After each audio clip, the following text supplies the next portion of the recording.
bonjour, merci d'être là, toujours fidèle à notre programme du Bonjour d'Algérie, très heureuse en tout cas de vous retrouver.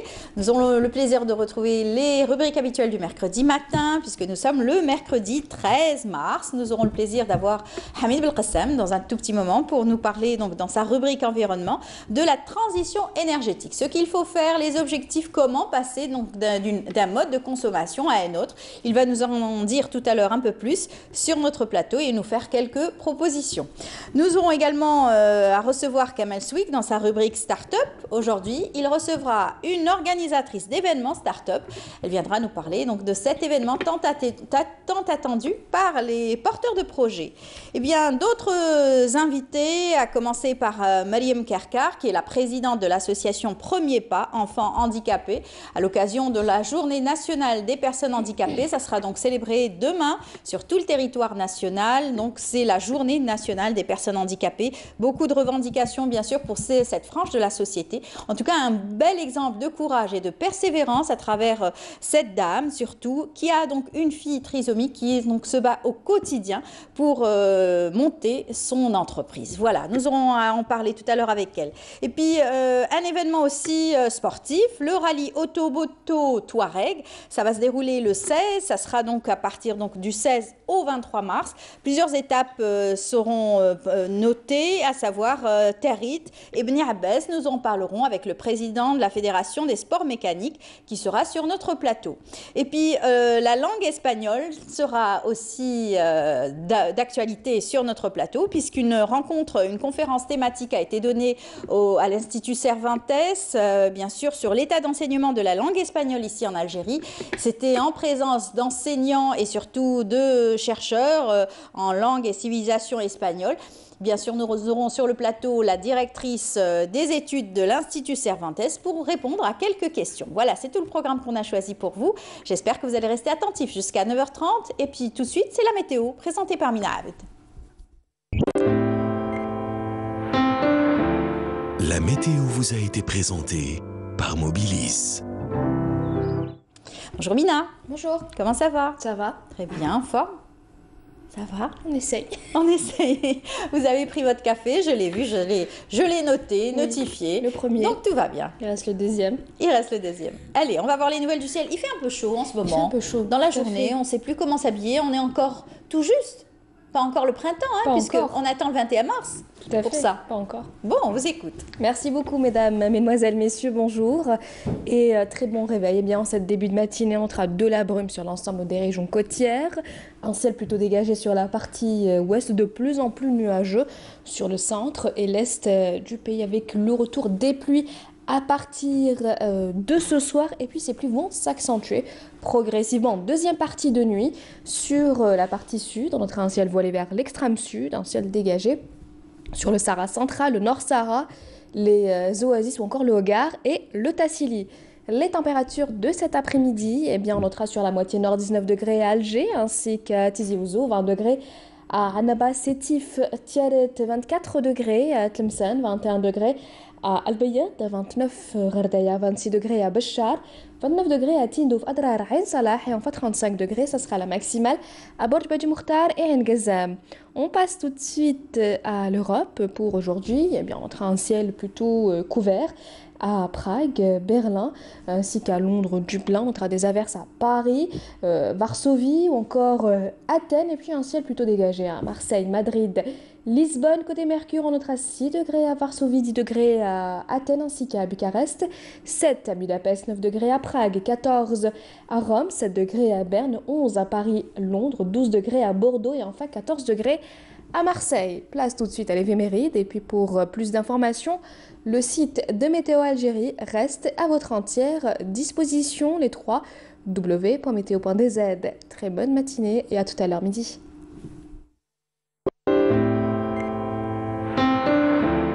La météo vous a été présentée par Mobilis.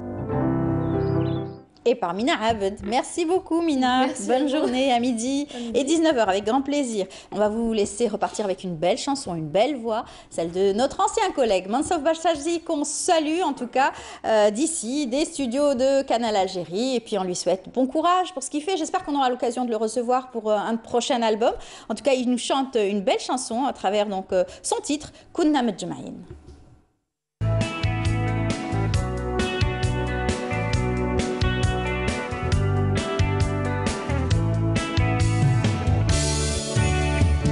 تفكر كي كنا صغار تفكر ذاك الزمان شوف كاش ولا المكان كبرنا ونسينا جاز الوقت جاز وقعدوا ذكريات كانت الطريق طويلة ذاك الوقت وظهرت لنا قرينا ولعبنا شفنا عوام جايزين وحلفنا ما بيناتنا نبقى كلنا مجمعين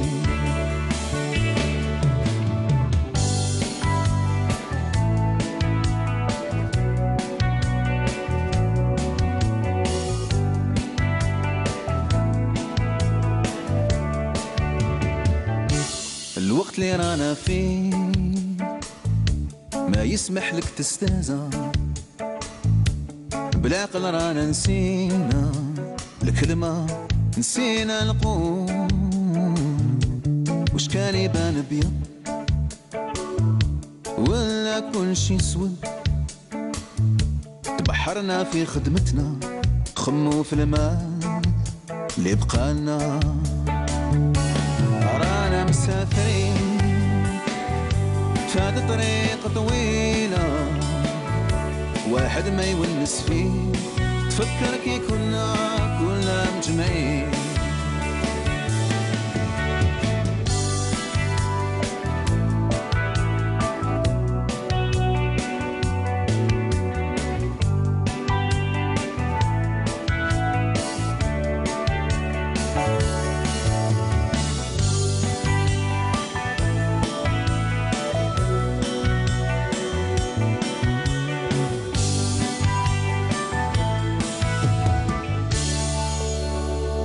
راني قدام دار الشي قدام الدار اللي رباتني راني نشوف البعيد دمعة في العين طاحت لي واحد فينا ما عنده الحق ينسى الزمان واحد فينا ما ينسى هاد المكان وحدي ذاك النهار كي كتبت هاد الكلام تفكر ذاك اليامان تفكر كي كنا مجمعين تفكر ذاك اليامان كي كنا مجمعين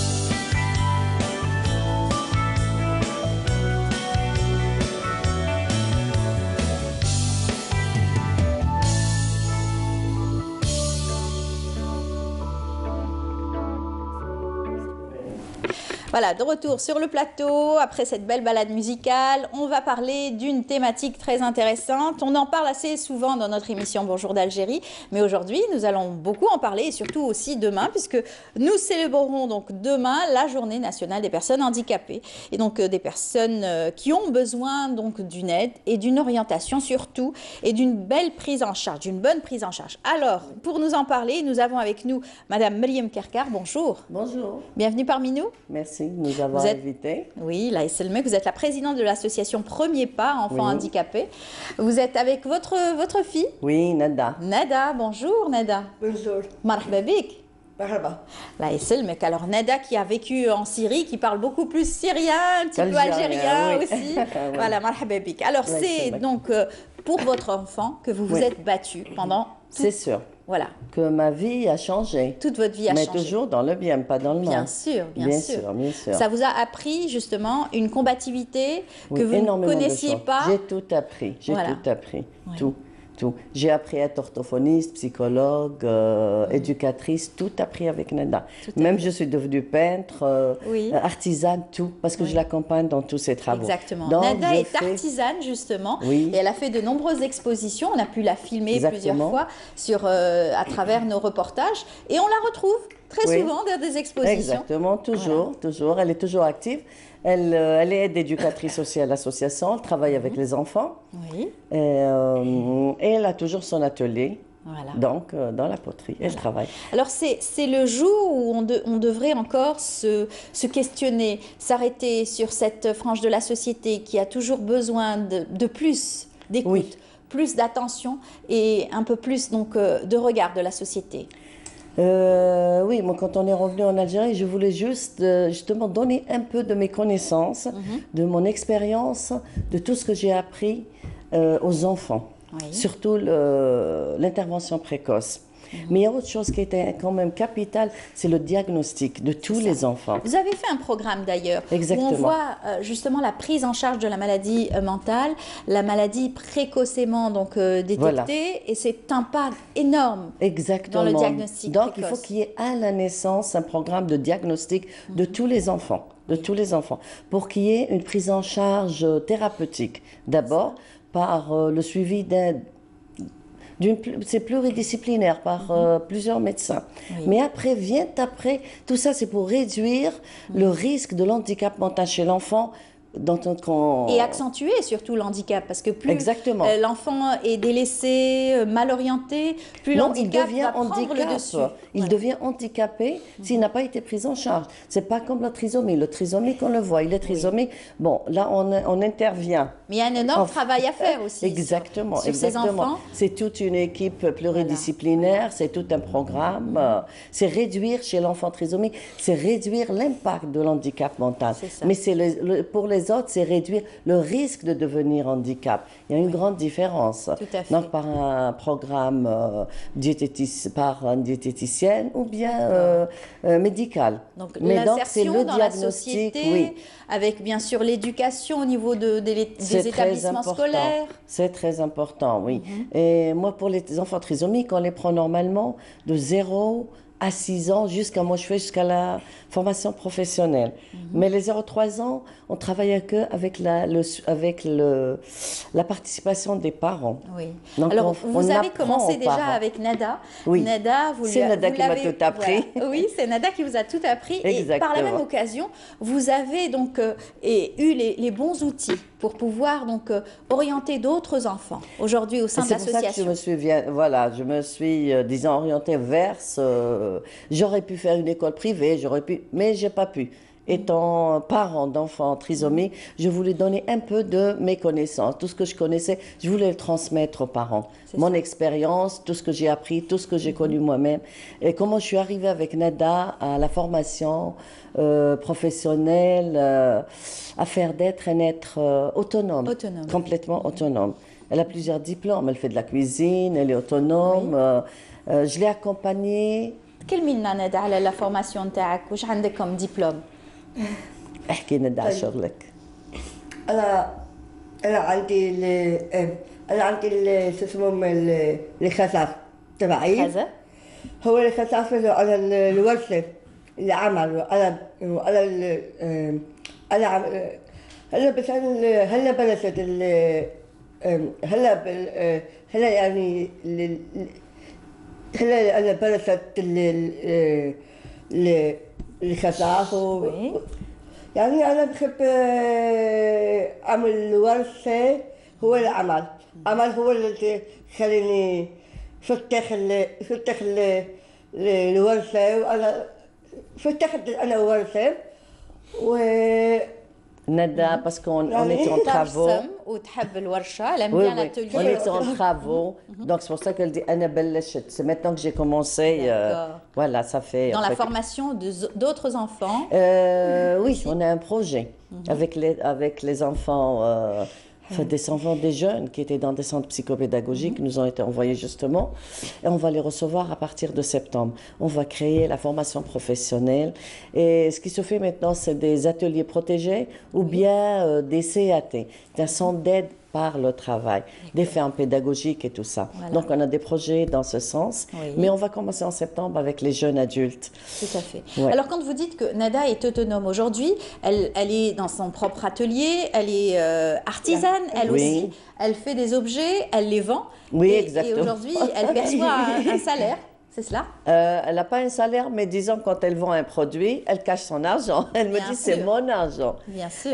Bon, moi aussi je l'accompagne, je fais quelques objets parfois. Oui. Parce que c'est très beau de faire de la poterie. Très Donc bien. je mets de côté comme ça. Et quand les gens viennent acheter, elle leur dit non, ça c'est ta maman. Oui. Ça c'est mes produits. Voilà, on est en train de voir d'ailleurs des photos où ce sont donc des enfants dans les ateliers. Oui, que vous exactement. animez. Oui. Alors les enfants, moi quand je les prends, donc je prends les enfants à partir de 0, je forme les parents et il y a le suivi entre les parents et l'association.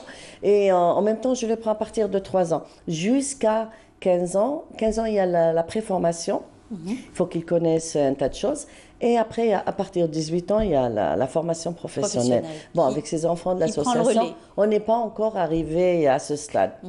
Bon, Quels le sont les projet- métiers qui pourraient donc aider ces personnes en situation de handicap? Exactement, exactement. Mais c'est tout un programme. C'est le pédagogue, donc mon métier, qui met ce programme En place. Voilà, en place. Après, il y a le psychologue, il y a l'orthophoniste, il y a le psychomotricien. Et tout ça, normalement, c'est une équipe pluridisciplinaire qui travaille avec ces enfants. Il n'y a pas qu'une seule spécialité.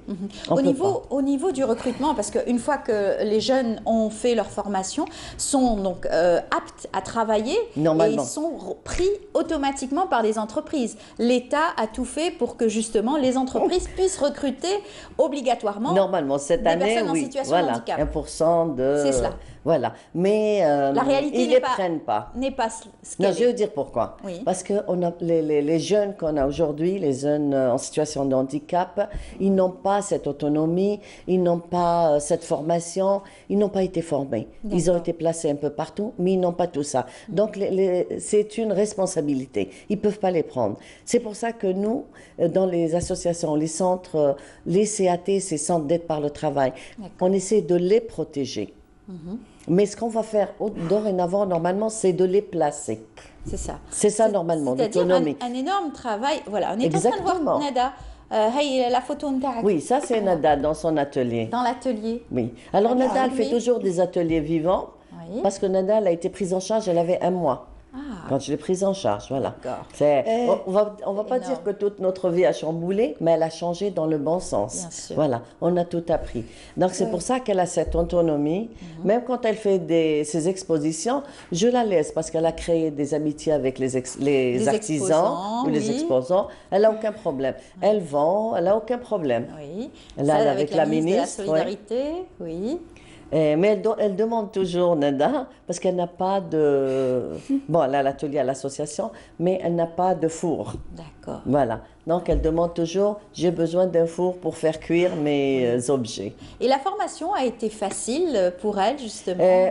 Il n'y a aucun problème. Elle a fait la formation au Centre des Arts Appliqués Oui. à Damas. Quand je l'ai inscrite, je n'ai même pas dit qu'elle était trisomique. Là-bas, il n'y a aucun problème. On est arrivé, bonjour. Je l'ai laissée dans son atelier avec ses professeurs. Elle avait 2 professeurs. Jamais elle a eu aucun problème. Normalement, la formation, elle se fait en 2 ans. Mais pour elle, elle a fait quand même son stage avec eux aussi. Elle était tellement agréable. Elle est restée appréciée. 4-5 ans. Elle a Oui. fait son stage. Elle a travaillé avec eux de 2004 jusqu'à... Elle est restée jusqu'à 2012.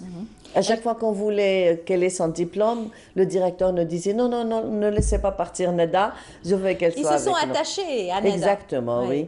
والفوق ندى ما خلاوش بس تروحي وقد تعلمتي بس معاهم بس انا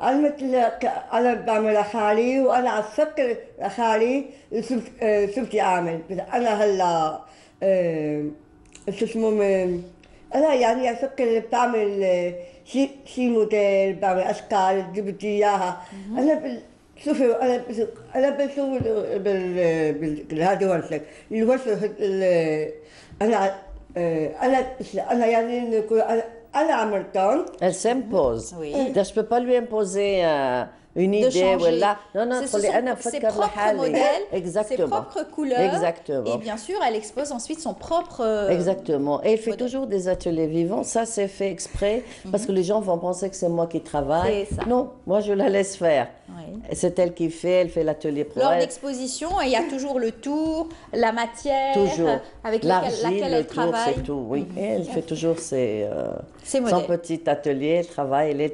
Il y a toujours plein de monde autour, des enfants. Tout le monde s'intéresse à... Bien et en sûr. plus, c'est une thérapie.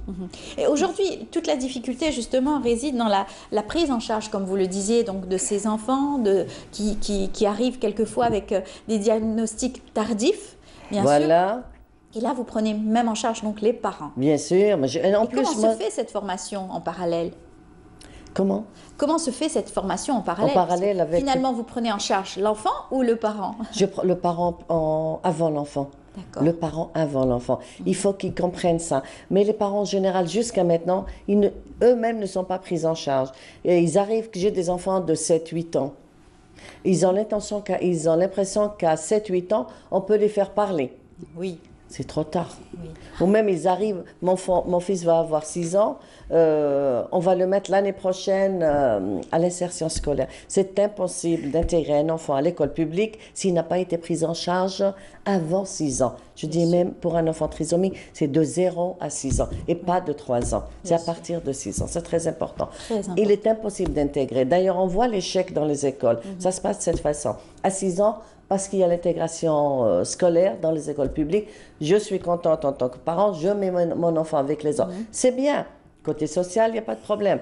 Mais côté éducatif, c'est raté. Parce qu'il faut C'est un échec total. un auxiliaire, bien sûr, de vie Même qui avec pourrait un auxiliaire, accompagner les ces programmes enfants. ne sont pas adaptés, Non. il n'y a pas de matériel, le personnel n'est pas formé. C'est ça. Euh, Même, il faudrait beaucoup de centres parce qu'aujourd'hui, on voit que les chiffres ne font qu'augmenter finalement pour prendre en charge tous ces enfants. Quelquefois, il y a vraiment des difficultés à trouver Et une ils les place. font sortir à 18 ans. Je vois des mamans venir avec un enfant de 18 ans, elle lui prend la main dans la rue. Non, c'est grave ça. C'est grave un jeune homme de 18 ans, grand, elle lui tient la main. Non. Et elle vient à l'association pour dire l'enfant n'est pas autonome, il n'a aucune psychomotricité fine. Bon, il y a certains qui parlent et d'autres pas. Mais il n'a rien. À 18 ans, il est toujours au préscolaire. Oui, c'est Programme préscolaire. Mais c'est une dur. catastrophe. C'est une catastrophe. C'est Vous- inadmissible. C'est ça. Vous vous battez quotidiennement dans Exactement. votre association Je comprends pas pour pourquoi- essayer d'éduquer déjà les parents à Voilà, prendre en à charge- accepter. Même Accepter, si je oui. vois que mon enfant n'a pas les capacités d'aller dans une... L'handicap. Parce que on ne peut pas emmener un enfant de 6 ans qui n'a pas été pris en charge et le mettre dans une classe, même dans une classe spéciale. Oui. Impossible, il ne peut pas suivre le programme parce qu'il n'y a pas de programme adapté. très Donc on dit difficile. toujours aux parents, mettez l'enfant dans un centre ou bien dans une classe, mais dans une association, dans une classe psychopédagogique. Il sera mieux. C'est ça. Il y a des enfants qui arrivent quand même à suivre. C'est des degrés peut-être aussi d'handicap. Non, c'est des enfants parce que c'est pas tous les enfants qui ont les mêmes capacités. C'est sûr. C'est suivant C'est les sûr. capacités de l'enfant. Aussi, à je fait. travaille avec suivant les capacités de l'enfant. Même un enfant qui parle aujourd'hui bien, hyperactif est un diagnostic aussi à poser. Bien Même sûr. cet enfant ne pourra pas suivre comme les autres enfants dans une école. c'est l'enfant, Voilà. c'est les parents qu'il faut éduquer. C'est les parents. Et c'est très grave, c'est les parents. Bien sûr. Ils Et les n'acceptent médecins pas de ni famille. l'hyperactivité, ni l'autisme, ni... absolument pas, absolument pas. Et avec l'intégration scolaire, c'est encore pire. Parce qu'ils se disent, bon, mon enfant, il a le droit d'aller à l'école. Bon, je le mets à l'école. Non, on aimerait bien que tout le monde aille à cette chance, l'école. bien sûr, Oui, de pouvoir mais aller il faut qu'il y ait avec des des programmes camarades. adaptés, il faut qu'il y ait des éducateurs. C'est tout un encadrement complémentaire, normalement, qui doit se faire avec un renfort pédagogique. On ne peut ça. pas mettre un enfant dans une école et le laisser jusqu'à 18 ans avec un programme de préscolaire. Il C'est faut un suivi honteux. vraiment très rapproché, adapté pour ces enfants. Alors, pour un dernier mot pour cette journée de demain, Bon, on fait toujours, mais moi c'est toujours les parents. C'est, il faut qu'ils voient l'intérêt de l'enfant. L'intérêt de l'enfant passe avant tout. C'est pas l'école, c'est pas la scolarité, c'est l'intérêt de l'enfant. On fait toujours un projet de vie pour l'enfant. Très bien. Il faut qu'il y ait un projet de vie. En tout cas, Voilà. bon courage, bonne chance pour ce que Merci. vous faites au quotidien. C'est moi. Et merci d'être venu ce matin. Merci. c'est Voilà, moi. et bon courage pour la journée donc Merci à vous demain. aussi, C'est une à vous journée aussi. nationale des personnes en situation de handicap. Nada, yatek saha. ميرسي مثل مثل عليك مثل عم ساعدني ماما عم ساعدني ماما بس هيك يعني انا بس لخالي وانا يعني بس مهنتي هو اللي خلاني افكر فيها وهو اللي خلاني تبعي. Voilà, elle a un projet, c'est Mehenti, elle avance toujours, elle se développe, elle a, Eh ben, en elle tout a cas, son bon courage atelier. à elle. Il y a des Merci, saha, shukran. Inch'Allah. تربحي في كل ما واش تواسي. Voilà, c'est ce qu'on dit. Merci beaucoup. Merci. On va continuer, on va rester dans le domaine de l'artisanat avec ce reportage signé Farid El Hamdi. Restez avec nous, Madame Karkar. Vous allez voir donc ce reportage signé Farid El Hamdi qui nous fait découvrir gros plan sur l'artisan Mohamed Moualed qui est donc artisan du côté de Koléa.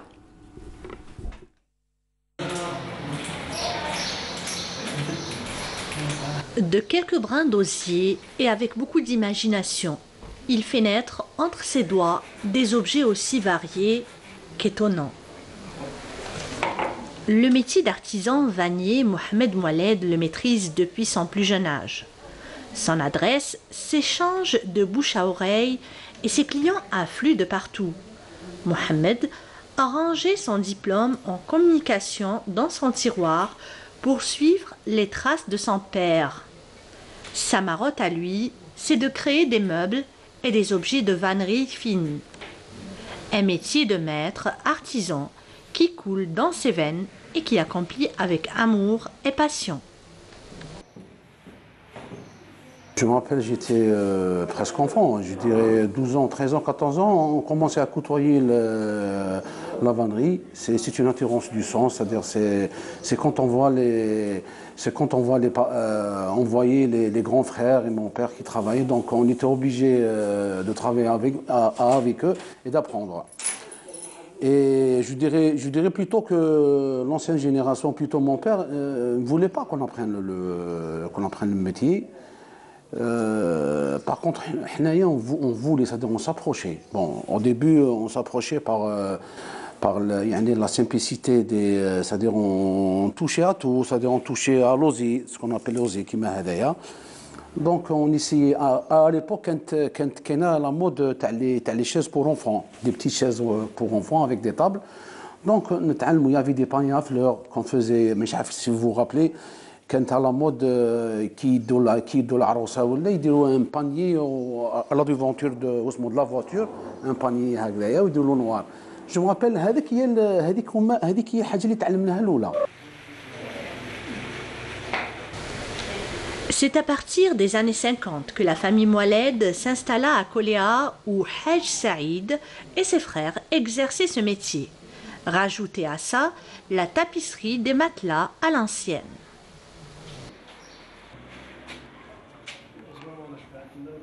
C'est une histoire où la famille Moualed, elle s'est installée dans les années 40, je dirais 40, 50. Elle s'est installée à Koléa, elle a ramené l'activité à la vannerie, اللي كانت بكري la vannerie fine, كانوا يخدموا غير حاجة صغيرة بلوزيي. قلت لكم مع الوقت il y a eu l'apparition تاع le rotin, le moelle de rotin.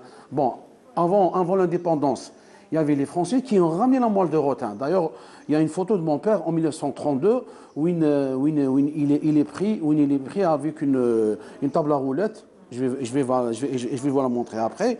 Donc, c'était en 32. Là, c'est une table à roulettes que mon père a tissée avec de la moelle de rotin. C'est une preuve qu'est la moelle de rotin. La moelle, c'est à peu près, c'est la même tige qui m'a dit, sauf que c'est une tige qui ne تكسرش. Elle est solide en plus. Donc, elle est souple. ماشي كيما لوزي لازم نديروه في الماء يتشمر ونسعفوه. Donc هذا هو.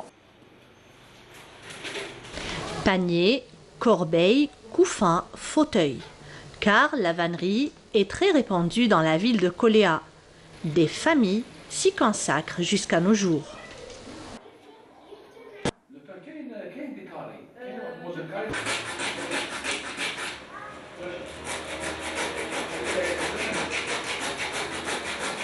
Voilà, la première opération c'était d'enlever quelques tiges au niveau de la chaise et essayer de retaper une autre chaise. On a essayé de refaire complètement l'assise, parce qu'elle était abîmée, et on a essayé de refaire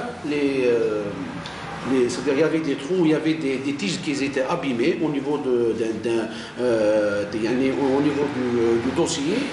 كما هنا quand vous voyez ici quand on تشوفي كما هنايا كيف يكون عندنا ان فيد خيط تقطع on est obligé de le refaire c'est-à-dire نعاودوا ندخلوا une tige واحده اخرى نتيسيوها de façon que يولي يبان هذيك لا شاز مخدومه et elle est retapée وتعاود تولي عندها une deuxième vie. L'art de tresser les fibres végétales, lame de bambou, l'alpha, lame de palmier, est un métier qui s'exerce selon la région et selon la disponibilité de la matière appropriée.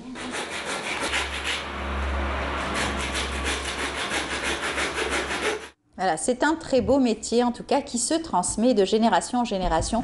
Reste le problème de la matière première qui reste peut-être un petit peu difficile à trouver, mais en tout cas bonne chance à tous ces artisans qui travaillent pour valoriser le travail artisanal algérien. Eh bien tout de suite nous allons parler de l'enseignement de la langue espagnole ici en Algérie, puisqu'il y a eu une rencontre thématique, une conférence thématique sur l'état d'enseignement de la langue espagnole à l'Institut Cervantes. Et pour nous en parler, nous avons avec nous la directrice des études de l'Institut Cervantes. Il s'agit de Anna Reguillo. Bonjour. Bonjour. Bienvenue parmi nous. Merci. Merci et surtout merci d'avoir été présente puisque je sais qu'aujourd'hui les professeurs enseignent à cette heure-ci. Ils enseignent la langue. On a dû trouver un professeur pour venir sur notre plateau. Ah, merci beaucoup. Merci à vous. Alors c'est vrai que la langue espagnole depuis quelques années donc, figure parmi les premières langues enseignées dans le monde et donc l'engouement de cet enseignement à travers le monde et notamment aussi à travers la jeunesse. Comment est-ce que ces jeunes aujourd'hui, vous expliquez que ces jeunes aiment cette langue? On peut dire que l'intérêt ce n'est pas pour l'espagnol seulement, sinon pour toutes les langues en général comme le chinois, l'allemand, etc. Nous croyons que l'intérêt il a grandi parce que l'espagnol ouvre au minimum la possibilité de travailler dans une vingtaine de pays où les langues officielles, c'est l'espagnol. Oui, exactement, beaucoup. Alors, on dit aussi que c'est une langue qui est accessible, facile à apprendre. Est-ce que c'est vrai? Pour les gens qui apprennent l'espagnol, c'est juste une impression parce que l'écriture et la prononciation sont la même chose. Plus les personnes s'agrandissent s'approfondissent dans la langue, les difficultés apparaissent. Exactement. On dit que la grammaire est très difficile par contre. Not plus difficile que l'arabe. Après, justement, la langue arabe, il y a une concurrence entre l'enseignement de la langue arabe et de la langue espagnole, d'ailleurs. Il y a beaucoup de mots qui proviennent de l'arabe. Oui. Alors, est-ce que l'enseignement et la formation est standardisé au niveau de l'Institut Cervantes? Et l'Institut Cervantes est une institution officielle espagnole pour promouvoir l'enseignement de la langue espagnole et pour diffuser la culture de l'ensemble des pays hispanophones.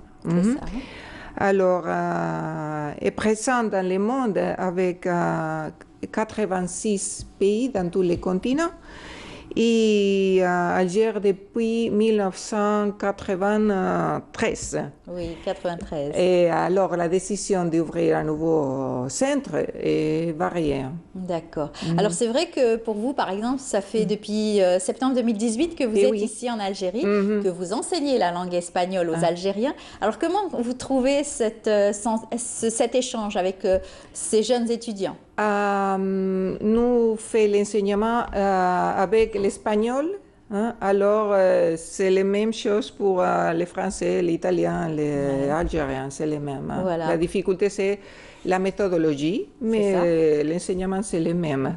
Est-ce que le fait que, par exemple, il existerait des similitudes peut-être entre la langue arabe, la langue espagnole, peut-être le rapprochement aussi des cultures, la Méditerranée, est-ce que cela fait que l'enseignement reste plus accessible? C'est plus accessible initialement. Après, vous devez lutter avec les faux amis. Hein? D'accord, d'accord. Il faut beaucoup travailler. Et pour elle, pour elle. Alors, on va voir ensemble le reportage, puisque notre journaliste Yazid Ait Mahiddine s'est rendu lors donc, de cette conférence thématique. Il y avait donc beaucoup de professeurs et surtout de chercheurs en civilisation, en langue et civilisation espagnole qui étaient présents, donc avec le directeur général des instituts Cervantes. D'ailleurs, notre journaliste Yazid Ait Mahiddine nous fait le topo de cette rencontre. L'enseignement de la langue espagnole en Algérie gagne de plus en plus d'espace. Lope de Vega, Cervantes, Lorca, des auteurs très appréciés par les passionnés de l'espagnol. J'étudie la langue, littérature, civilisation et culture espagnole. J'ai une passion pour la littérature espagnole. Beaucoup d'Algériens sont passionnés de la langue et de la culture espagnole, vu l'héritage commun entre l'Algérie et l'Espagne. Ma démarche en matière d'enseignement de la langue espagnole privilégie l'interactivité et la convivialité.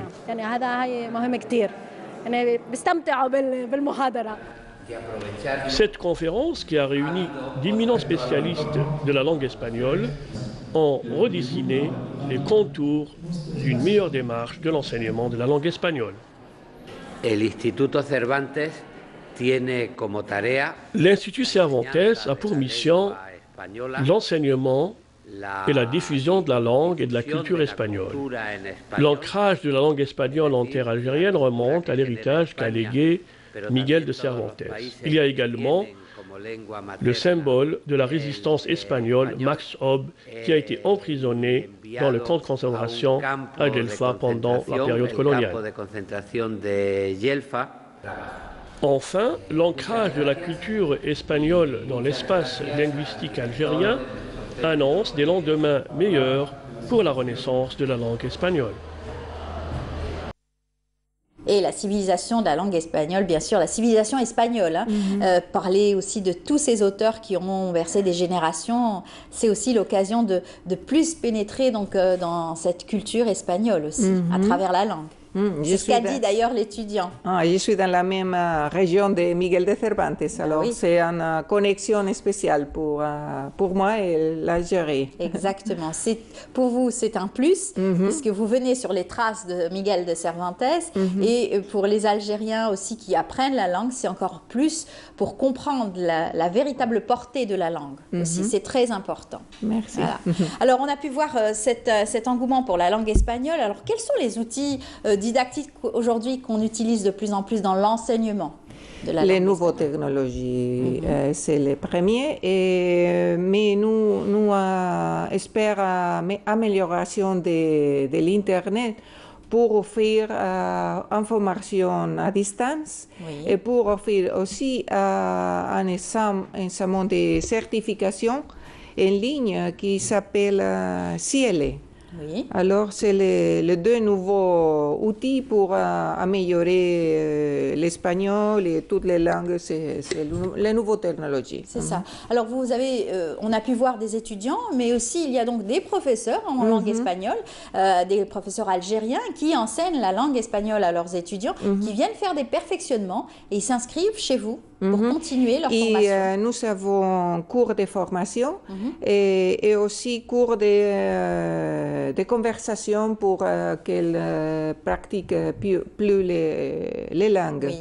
Oui, aujourd'hui l'Algérien voyage, il a besoin de pouvoir pratiquer donc, et utiliser la langue, et notamment la langue espagnole, puisque à travers, je pense que le tourisme, je pense, et la culture a renforcé aussi cet enseignement. Non, évidemment, mais pour moi, plus fort que le tourisme et la culture, c'est la vision.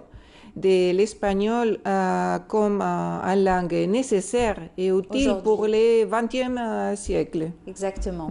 En tout cas, bravo pour l'enseignement. Merci beaucoup d'être venu sur notre plateau.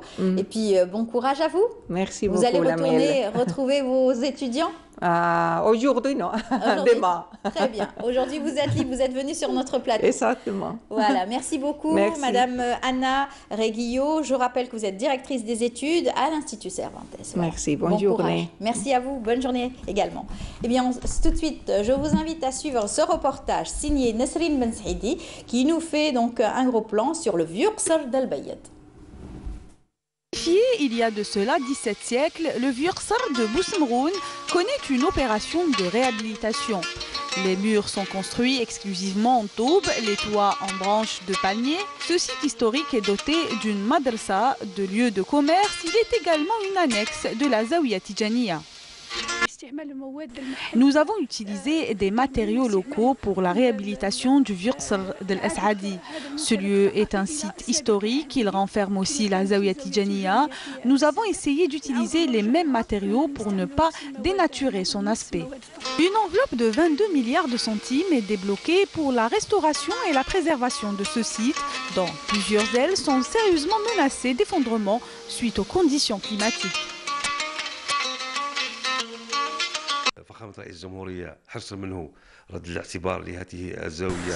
Le président de la République a accordé une importance particulière à cet édifice.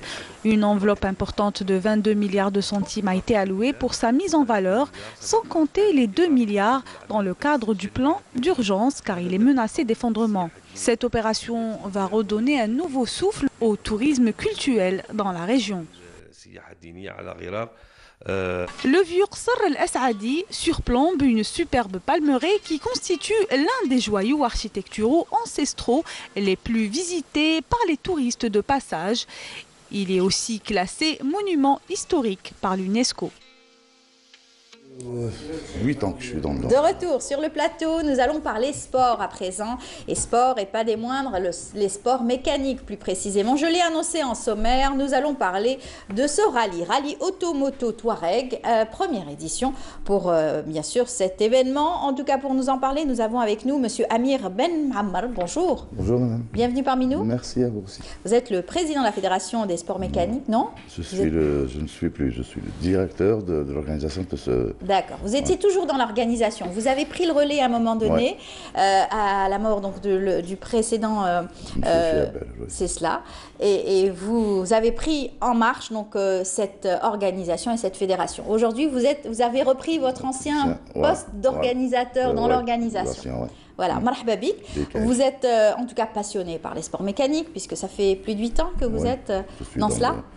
Dans le domaine des rallyes, oui. Dans le domaine des rallyes. Oui.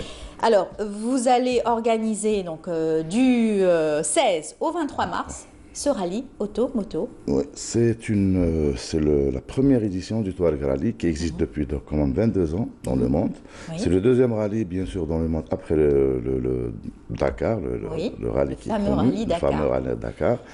Là, donc, on a l'honneur et le privilège de l'avoir cette année, à sa 14e édition en Algérie. Voilà. Donc, c'est un honneur aussi pour nous. J'imagine que vous êtes beaucoup battu pour l'organisation. Ça fait 2 ans qu'on était en négociation avec lui. Et il fallait un petit peu le convaincre pour qu'il essaie de délocaliser donc, le Touareg Rally du Maroc pour le ramener en Algérie. Donc on va dire que c'est une première année.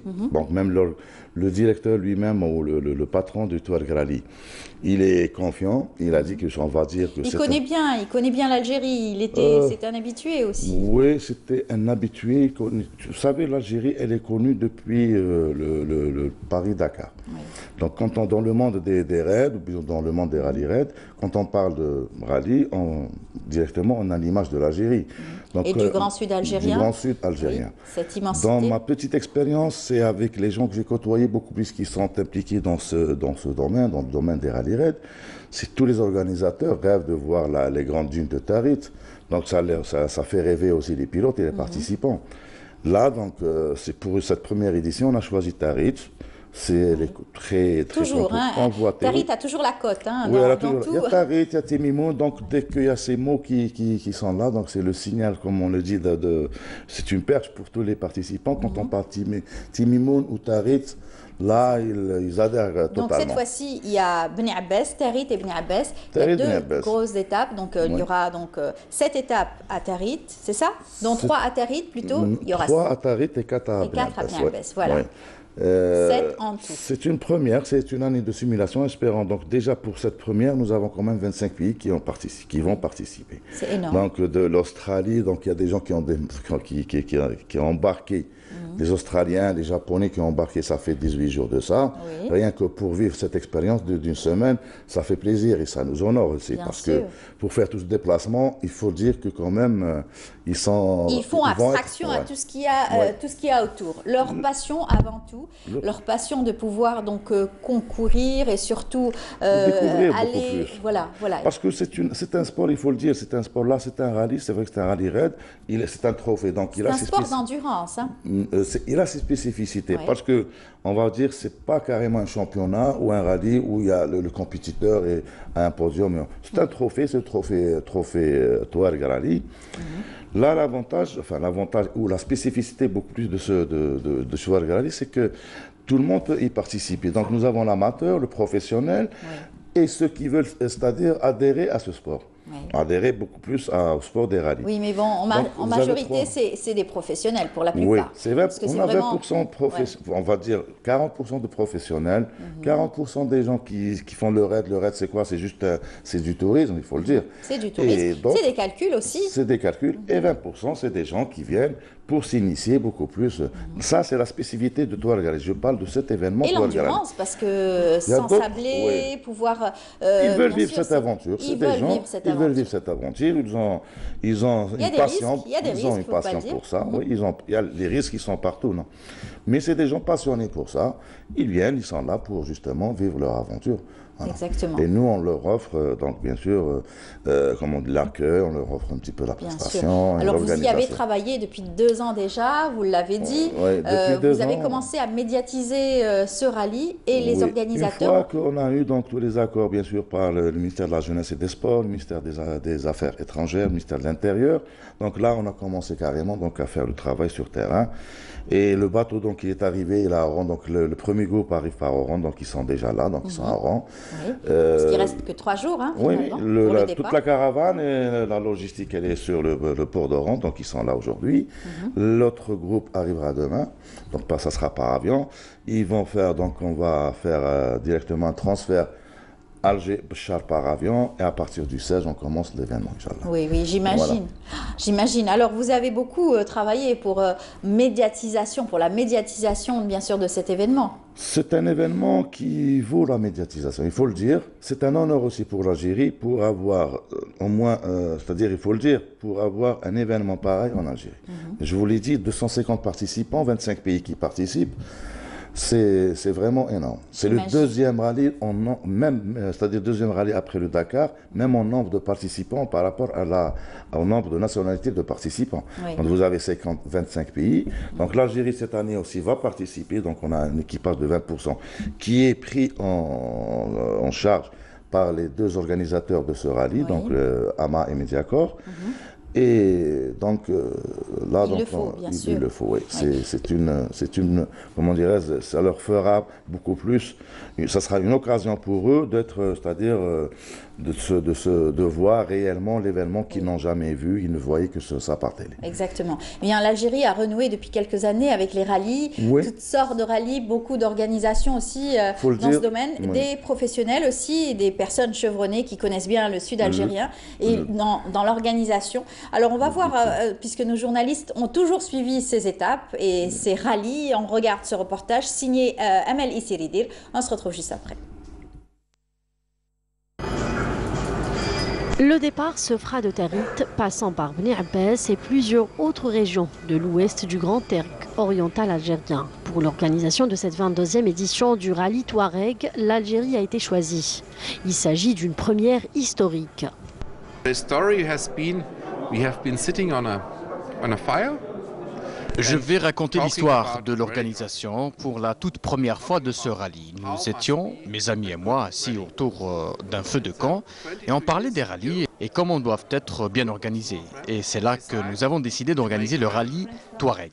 La première année, c'était un petit rallye, mais le déroulement a eu lieu dans de bonnes conditions et après quelques années, c'est devenu le deuxième plus grand rallye au monde. Aujourd'hui, nous sommes en Algérie, qui est un pays qui intéresse beaucoup de participants.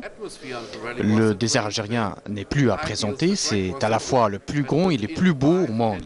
D'ailleurs, plusieurs des participants étrangers m'ont confié qu'ils se réjouissent déjà à l'idée de le découvrir pour la première fois. Enfin, il faut savoir que ce rallye a toute la latitude de devenir aussi fameux que le rallye Paris-Dakar. Sur une distance totale de 1500 km, les 250 pilotes algériens et étrangers auront 7 étapes à parcourir, 3 à Tarit et 4 à Bni Abbas. Outre le côté sportif, les participants issus de 25 pays auront à découvrir les paysages féeriques du grand désert algérien.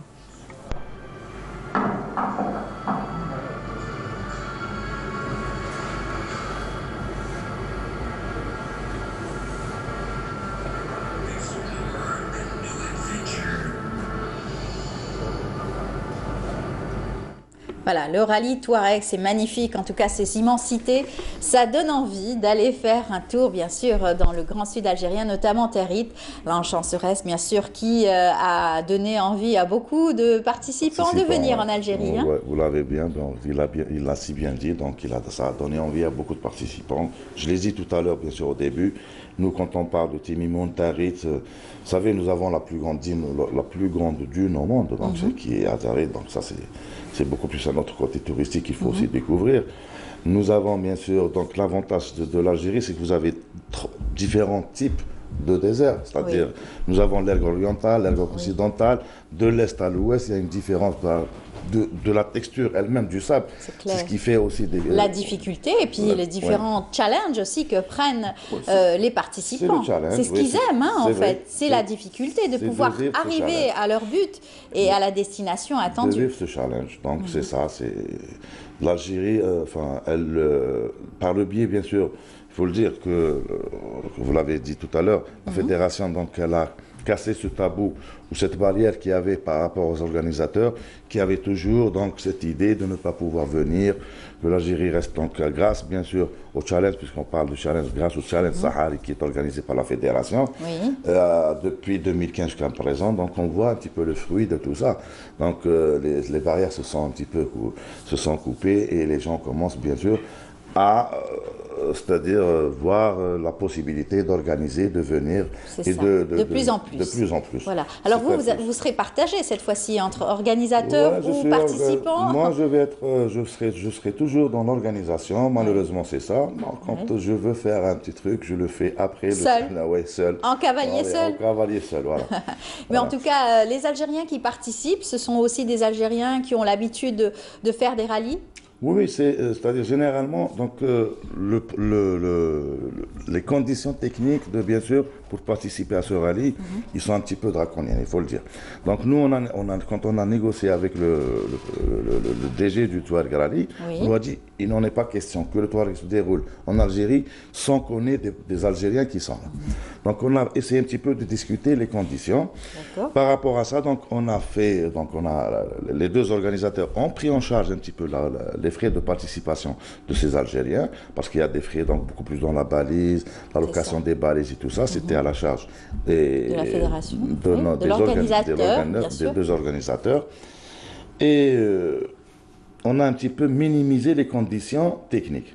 On a minimisé les conditions techniques parce qu'on essaie un petit peu de suivre les conditions techniques imposées par l'organisateur.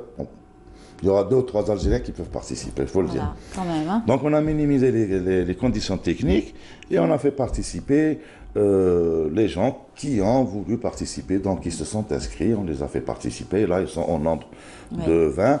Il y a donc Hamitosh qui est donc c'est beaucoup plus dans le SSV handicapé, donc c'est un handicapé qui va participer aussi. Il va faire, c'est un challenge aussi qui va. Un gros challenge, oui. Il sera là parmi nous aussi. Il y a 6 véhicules, donc 6 4x4 algériens, plutôt 8 4x4 algériens et on a quand même 8 motos algériens qui vont être parmi cette On en connaît quelques-uns qui sont vraiment des passionnés, qui ont eu des prix, qui se sont distingués à travers le national ou l'international au niveau donc, des différents rallyes et qui vraiment aiment ça. Donc pourquoi pas, encore une fois, participer à ce rallye qui est un exceptionnel, une première édition. C'est des gens qui sont connus, comme vous l'avez dit, donc c'est des gens qui sont connus. Il faut le dire, c'est un sport qui demande beaucoup de moyens. Donc dans le milieu de ce sport, c'est vrai, les gens qui pratiquent ou qui sont pratiquement adeptes de ce sport sont connus. Parce que pour avoir un véhicule adapté voilà, tout ça, c'est pas facile, oui. Pas facile, ça se prépare bien à l'avance. Oui, il faut le dire. Bien sûr. C'est des véhicules qui reviennent pratiquement très cher.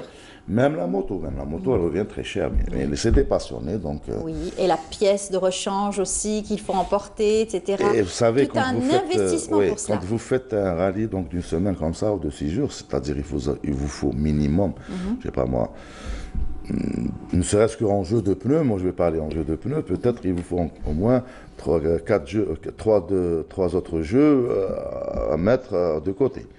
Donc c'est rien que ça. Et le pneu, il n'est pas donné, il faut le dire. C'est sûr, c'est sûr. Ça, c'est juste un exemple, mais il y en a... En tout cas, bonne chance pour l'organisation. Moi, je voulais juste profiter de l'occasion, parce qu'à chaque fois qu'on vient ici, on vient, comme on le dit, dans notre jargon, les mains vides. Là, cette fois-ci, on a pensé à vous ramener donc notre juste certificat d'honneur pour que vous soyez...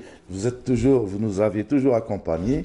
Donc, je vais remettre bientôt à la chaîne. C'est gentil, merci beaucoup. Voilà, je vous en prie. Bravo, on va le montrer. En tout cas, bravo pour la chaîne, en tout cas. Merci beaucoup. Oui, elle nous a toujours accompagnés dans tous les événements qu'on a organisés.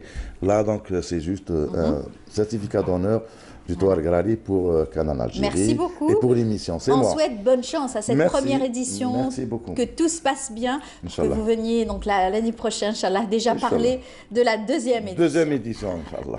Voilà, merci. On le voit, c'est magnifique. Touareg Rally, bonne chance pour cette étape. Donc il y aura 7 étapes, 3 à Tarit, 4 à Beni Abbès. Et bien sûr, que le meilleur gagne. Que le meilleur gagne. Voilà. Merci bien.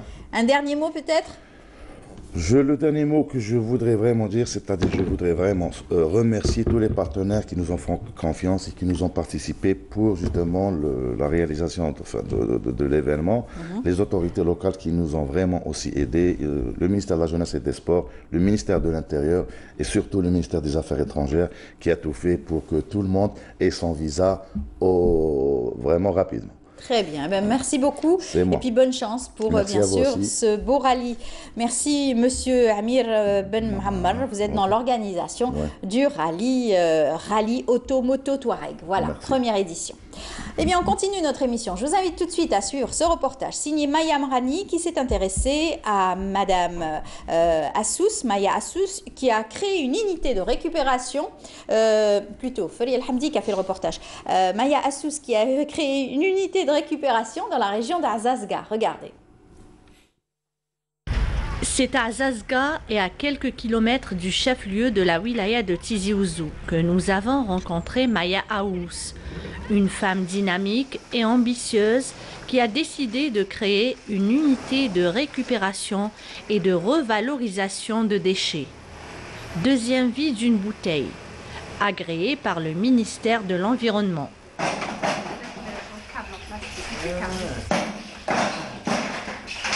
Nous sommes spécialisés dans le PET, ce qui est le polyéthylène terephthalate.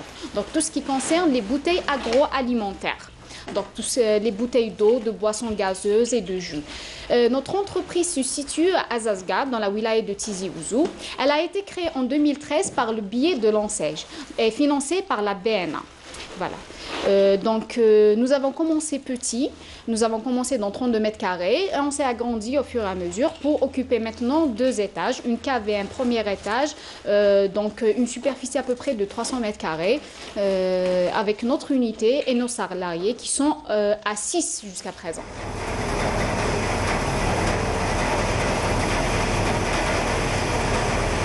Le but est la création d'une déchetterie afin de revaloriser le maximum de matière. un autre niveau, le déchet, donc ce qu'on appelle le déchet qui est pour nous une matière première pour le traitement. D'accord, c'est sur quoi on travaille. Donc le déchet arrive soit en mise en balle, soit en vrac. Donc on le récupère soit chez des usines avec lesquelles on a des contrats, ou bien avec des particuliers qui font de la collecte. Donc il y a beaucoup d'informels et d'autres personnes qui sont agréées et reconnues qui font de la collecte et qui en font une activité. Donc à notre niveau, quand le déchet arrive, donc d'abord il est trié. Donc on fait le tri des matières et des couleurs. Ensuite vient l'étape du traitement. Donc il passe dans une unité qui est composée d'un broyeur, d'un bac de lavage, d'une centrifuge pour enlever l'excédent en eau et d'un petit broyeur pour en faire de la fine paillette de 10 mm prête à l'emploi. Donc une fois que le traitement est fini, donc cette matière-là, c'est une matière première, non, qui en résulte. Elle est stockée dans des big bags envoyés à des usines de transformation. Et cette matière, donc elle va être utilisée pour en faire soit le monofilament de balai, le feuillard de cerclage, la ouate ou bien tout ce qui est fibre. Maya Aous a fait des études en droit, mais la gestion des stocks est le domaine dans lequel elle s'épanouit. Le travail pour elle représente l'essence même de la vie et son grand souhait aujourd'hui est d'étendre son activité à la lutte pour la protection de l'environnement. Nos projets à venir, nous avons eu dans le cadre du Calpiref un terrain de 5000 m² dans une autre commune, bien sûr. Pour étendre notre activité, on crée agrandir l'activité. Passer, comme nous avons une autorisation pour le carton, le verre, le papier et tout ça. Donc nous voulons agrandir cette activité-là et en faire une grande déchetterie avec des boxes de stockage, le tri des matières. Donc aller agrandir notre activité et aller vers d'autres matières recyclables. Aujourd'hui, le plastique ne doit plus être considéré comme un produit jetable, mais comme une ressource qui a de la valeur. Voilà, bravo à cette jeune dame qui se bat au quotidien. On va en parler avec Hamid Belkacem dans la rubrique environnement comme chaque mercredi matin. Bonjour Hamid. Bonjour Comment ça Amel. va? Oui, ça va. Ça fait plaisir justement de voir des jeunes. Les jeunes, c'est l'avenir de l'Algérie. L'avenir de l'Algérie, c'est sa richesse dans la ressource humaine et de plus fabuleux de voir une femme investir et s'investir dans tout ce qui est recyclage, c'est tout simplement magnifique. Elle est jeune, elle est intelligente, elle est belle et elle a beaucoup d'idées. Elle a beaucoup d'idées pour justement aujourd'hui penser à l'avenir. Penser à l'avenir et surtout travailler dans le sens, bien sûr, de protection de l'environnement. L'environnement, c'est l'affaire de tous. Elle arrive à faire quelque chose de fabuleux, prendre quelque chose, c'est-à-dire enlever des déchets de la nature, ne pas laisser le plastique, entre autres, coloniser notre pays, à en faire une matière première. C'est ça le principe fondamental de l'économie circulaire. Donc, on protège l'environnement et on crée de l'emploi, on crée de la richesse. Et c'est l'acte premier, j'allais dire, de la refondation de l'Algérie par sa jeunesse. Voilà, et bien entendu avec cette ambition, ces facilitations aussi qu'elle a pu obtenir, donc le terrain, etc. C'est encore une fois un exemple de combativité pour lutter. Aujourd'hui, vous avez choisi comme thématique justement la transition énergétique. Ça pourrait être aussi une solution. Ah oui, ça entre directement dans ce cadre-là. La transition énergétique est quelque chose de très important. Elle entre dans un triptyque eau, énergie, environnement. L'environnement, on voit la collecte, donc collecte, récupération. Donc on enlève, on rend l'Algérie un peu plus propre. On a fait débarrasser de ses ordures, notamment le plastique, pour le recycler et ne plus le laisser coloniser notre beau pays. Le deuxième aspect, c'est justement dans la transition énergétique. Aujourd'hui, l'Algérie assiste à une histoire magnifique, fabuleuse. Les jeunes Algériens, c'est-à-dire les futurs, on l'espère, décideurs de demain, ont donné une leçon au monde pacifique.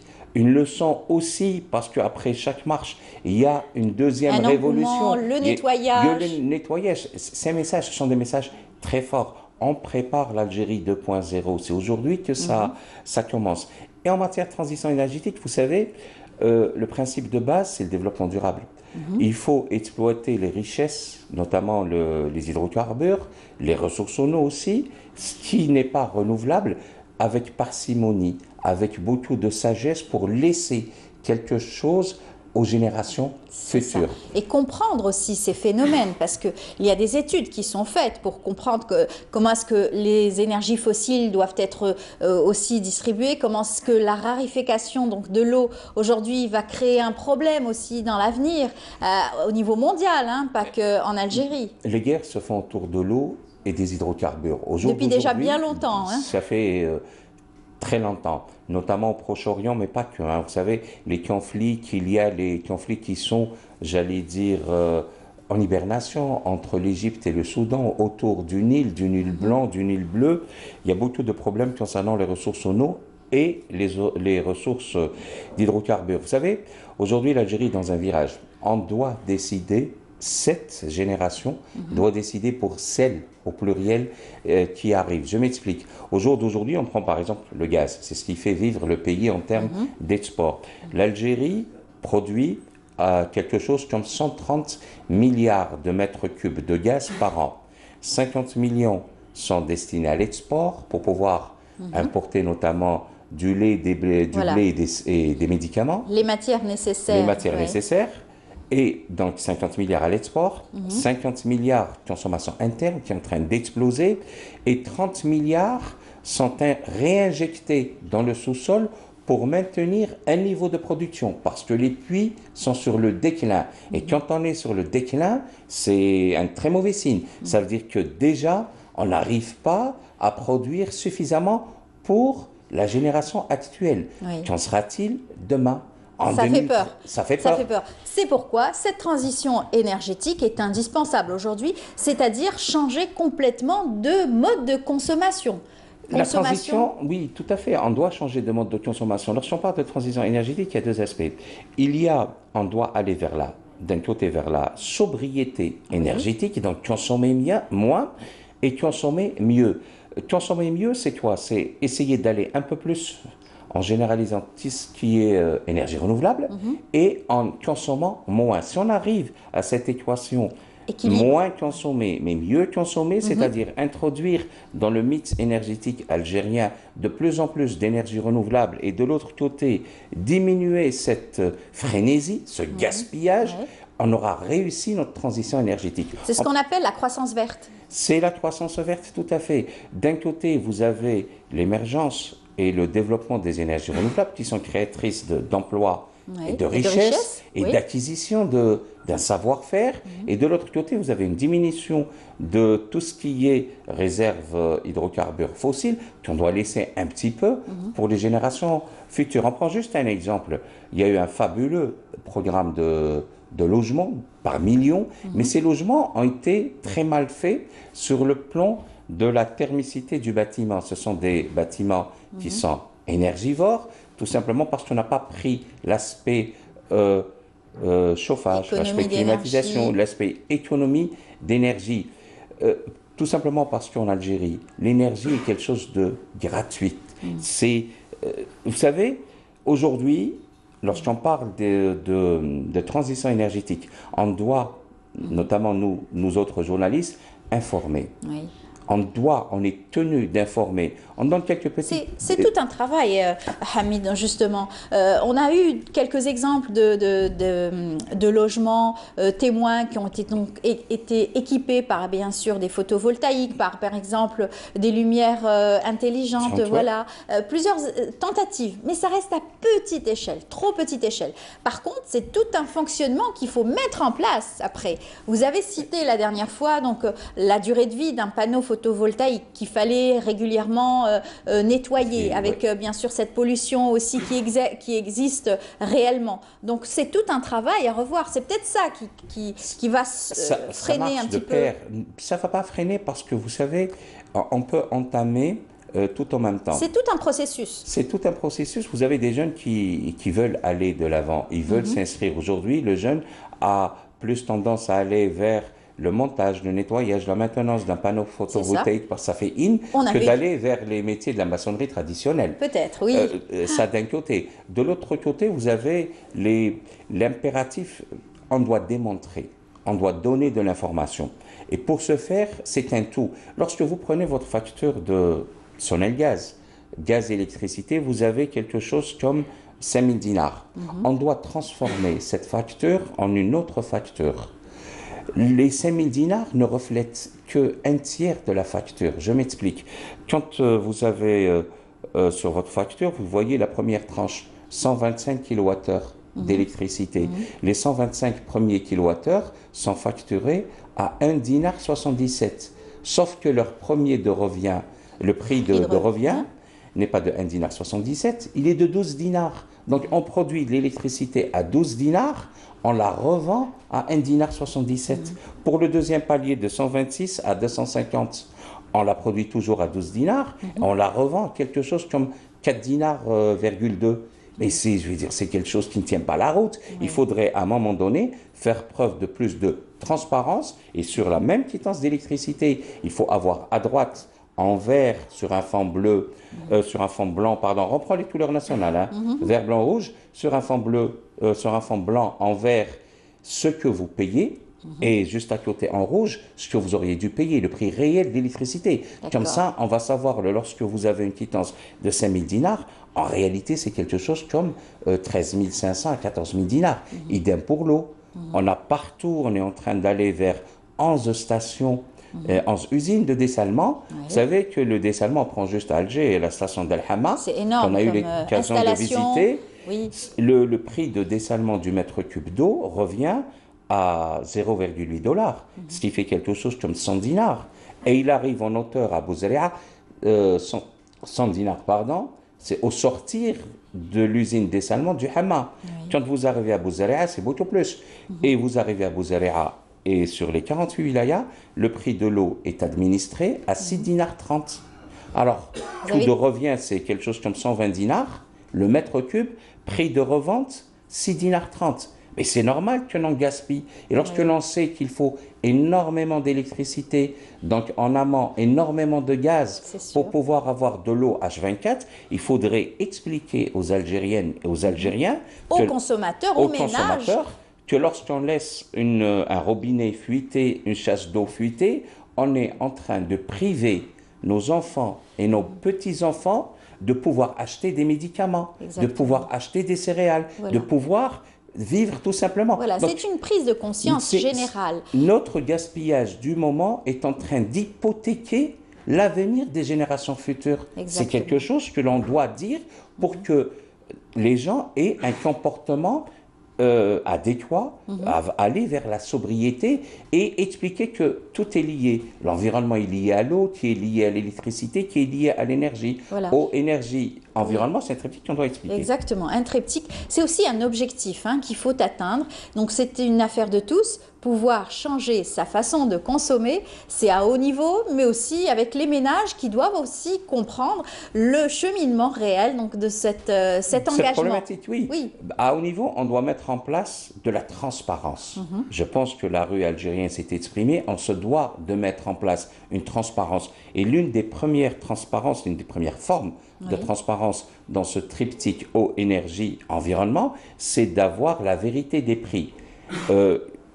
Beaucoup de choses, beaucoup d'aspects, beaucoup d'intrants sont largement subventionnés. On a parlé de l'eau, 6 dinars 30 à l'achat, ce qu'on paye, 120 dinars à la production. L'électricité, 1 dinar 77, ce qu'on paye, 12 dinars à la production. On n'a pas parlé de ce qui est carburant. Les carburants, quand vous importez le litre de diesel à 1 $, c'est-à-dire à plus de 100 dinars, quand vous l'importez à plus de 100 dinars et que vous le cédez à 30 dinars, et il y a beaucoup plus intérêt à aller vers les voitures électriques, les voitures fonctionnant au GNC, au GPL. Les transports en commun, encore plus généralisés, plus de lignes pour pouvoir desservir. Les transports en commun, c'est le premier facteur. L'usager. D'accord, c'est le vecteur de transport en masse. Mais dans les régions où, et je ne parlerai pas uniquement du transport de personnel, le machinisme agricole, les équipements de travaux publics, les engins de travaux publics, les engins de pêche, les bateaux, tout cela, tout ce qui fonctionne avec un moteur traditionnel peut demain fonctionner avec du CRS ou du NV. Vous savez, de par le monde... Vous avez évoqué, vous avez évoqué l'agriculture, c'est tout un autre chapitre aussi avec ces amendements tous les jours. D'ailleurs, ça sera bientôt le printemps. On est à la porte du printemps. C'est aussi la période aussi où les agriculteurs utilisent aussi beaucoup de produits phytosanitaires, qui sont réglementés ou pas. Tout ceci ajoute un surplus à notre pollution quotidienne, malheureusement. Il va falloir gérer, mais il faut faire confiance aux jeunes. Ils savent ce qui se passe de par le monde. Ils ont des modèles économiques qui ont été très performants et ils s'en inspirent. En fait, que ce soit dans le système socio-économique, politique ou social et sociétal, il faut se débarrasser de tout ce qui est vieux réflexe, tout ce qui est fossile et aller vers l'avenir de manière résolue. C'est comme cela qu'on pourra faire la révolution algérienne 2.0. Très bien. En tout cas, merci pour ce débat. Transition écologique, j'espère en tout cas qu'on y arrivera. On y arrivera, on est tenu. Au niveau international, ça patine encore, donc je ne sais pas si aujourd'hui on n'est pas trop Vous savez, quand on est... en retard. Non, on n'est pas en retard. Il y a quelque chose de magnifique qui s'organise en Algérie. Quand vous voyez des gens marcher, réfléchir, penser de manière pacifique, ce sont les dignes enfants de la révolution de novembre 54, qui est la plus belle, la plus héroïque et la plus fabuleuse de toutes les révolutions, de toutes les guerres de libération. Et aujourd'hui, les enfants algériens ont envie d'aller vers une transition énergétique. Très bien. Eh bien, merci beaucoup, Hamid. On vous souhaite bonne chance, bon courage. Et puis pour votre métier, puisque vous êtes à la radio aussi. Donc, bon courage à vous pour votre emploi du temps. Et puis, on se reverra avec grand plaisir mercredi prochain. Mercredi prochain. Voilà, avec d'autres thématiques. On continue notre émission. On va recevoir dans un tout petit moment Kemel Swig et son invité pour parler de start-up.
Après donc l'environnement, on va parler start-up comme chaque mercredi matin. Et les start-up, c'est présenté par Kemel Swig dans sa rubrique. Bonjour Kemel. Bonjour Amel, comment ça va? Ça va et vous? Très bien. Très bien. Alors aujourd'hui, nous avons une invitée de taille. Exactement, une personne ressource dans le domaine des TIC et dans le domaine des start-up justement en Algérie. Il s'agit de Iman Henni Mansour.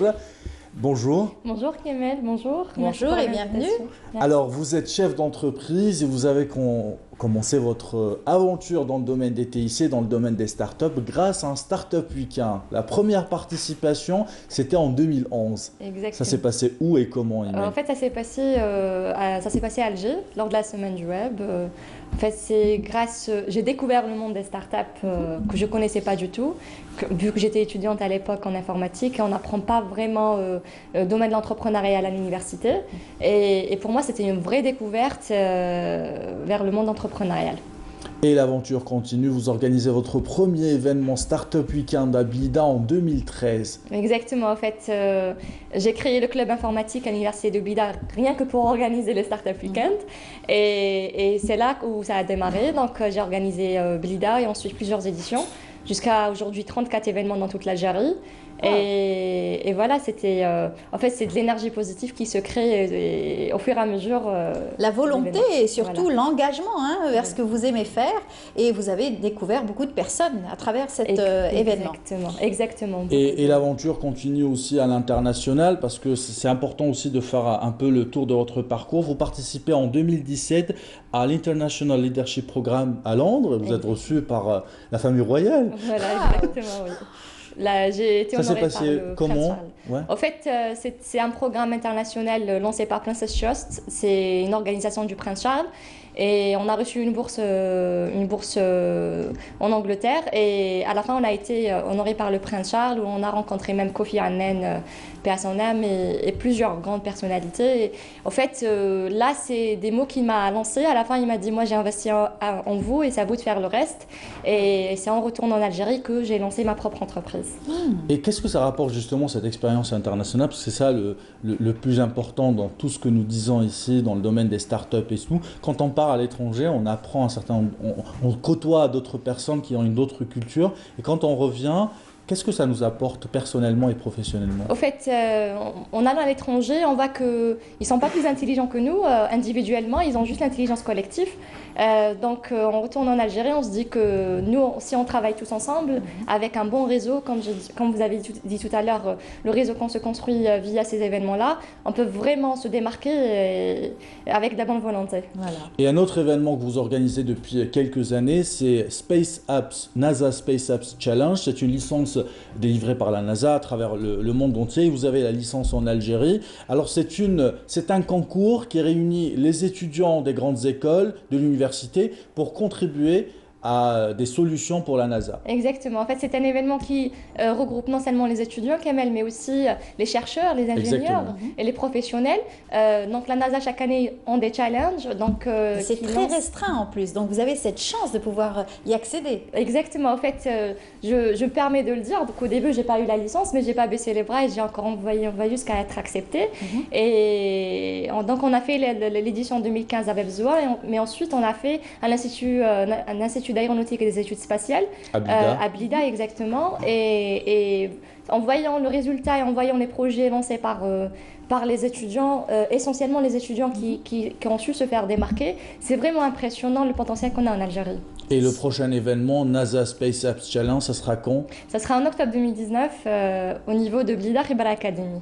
Khibra Academy, c'est une école que vous gérez aujourd'hui pour justement essayer de canaliser un certain nombre de les professionnels, les étudiants, dans le domaine des TIC aussi. Vous prévoyez aussi d'organiser un certain nombre d'événements start-up dans cette école. Exactement. En fait, c'est une école on essaye d'offrir des formations qui n'existent pas aujourd'hui à l'université. Il y a des métiers qui se créent, et il y a des métiers qui se suppriment. On essaie d'offrir des formations pour ces métiers qui se créent aux étudiants, aux professionnels, B2B et B2C. Parce qu'aujourd'hui, il faut aller vite. Aujourd'hui, l'avancée, bien sûr, du progrès ne cesse pas tous les jours dans le domaine de la science, des TIC aussi. Il faut aller très vite. Vous savez ce que c'est, puisque vous êtes dans l'informatique, et ça va très très vite, de jour en jour et de minute en minute. Exactement. Il faut pas fermer les yeux, il faut toujours rester branché et connecté. Voilà. Et il y a un autre événement que vous organisez qui va vous intéresser particulièrement, Amel, c'est Mécaniciana. Alors, dites-nous tout sur Mécaniciana. En fait, Mécaniciana, c'était un événement lancé par Inocom, ma première entreprise que j'ai créée, dans l'événementiel, la communication. C'est un événement dédié aux femmes, où on apprend aux femmes les bases, bien sûr, je dis bien les bases de la mécanique des voitures, pour que chaque conductrice sache ce qui existe sous le moteur, que faire en cas de panne. Ne pas seulement démarrer, tourner le contact. Exactement, ne pas se faire arnaquer par les mécaniciens du quartier. Et savoir faire son entretien du véhicule et ne pas toujours compter sur le mari, le papa ou le frère. D'accord. Et ça se passe, le prochain événement des Mécaniciana, ça va être quand? Ça va être dans approximativement 4 mois, parce qu'on le fait chaque 6 mois. On vient de le faire le 9 mars dernier, à l'occasion de la fête de la femme. Donc ça se passera normalement au mois de juillet. Inch'Allah. Très bien. Alors, revenons pour parler des startups. Vous avez organisé et participé à un certain nombre de startup week-ends en Algérie, que ce soit à Blida ou ailleurs. Alors maintenant, avec un peu de recul, maintenant que vous êtes devenu chef d'entreprise, quel regard vous portez aujourd'hui sur l'évolution des événements en Algérie? Donc je tiens à dire qu'au début, en 2013, quand on a commencé, la participation n'était pas vraiment forte. C'est surtout pour la gente féminine, où il n'y avait pas beaucoup de filles qui participaient à ce genre d'événement. Mais maintenant, avec du recul, et en voyant la participation aujourd'hui, on voit que les femmes n'ont plus peur de s'engager dans le domaine entrepreneurial. Elles prennent beaucoup de risques, plus qu'avant. Mais aussi, je parlerai aussi de la qualité des projets. Donc au début, c'était juste participer pour dire que voilà, on tente notre chance, mais aujourd'hui, on voit qu'il y a des projets de qualité, il y a des projets innovants, et on voit qu'il y a beaucoup d'Algériens qui s'inspirent des projets qui existent sur le marché international, donc ils ramènent l'idée et ils l'adaptent au marché algérien. Et ça, c'est très intelligent de leur part.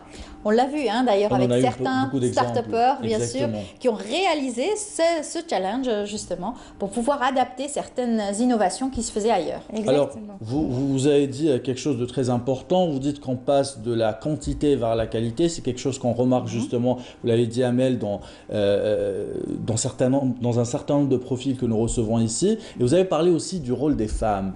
Nous avons célébré il y a quelques jours la Journée internationale des droits des femmes.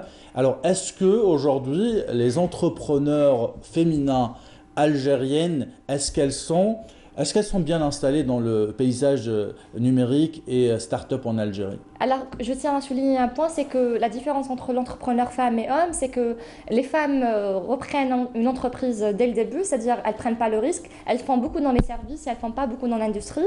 Mais par contre, les hommes, ils prennent le risque de reprendre une entreprise, ou bien rentrer en tant qu'associés, ou bien s'aventurer dans le domaine de l'industrie. Et c'est ce qui pousse les hommes à réussir beaucoup plus que les femmes. Donc moi j'encourage les femmes à ne pas, c'est-à-dire à prendre le risque. C'est vrai que les services c'est bien, mais c'est pas aussi vaste que le domaine de l'industrie.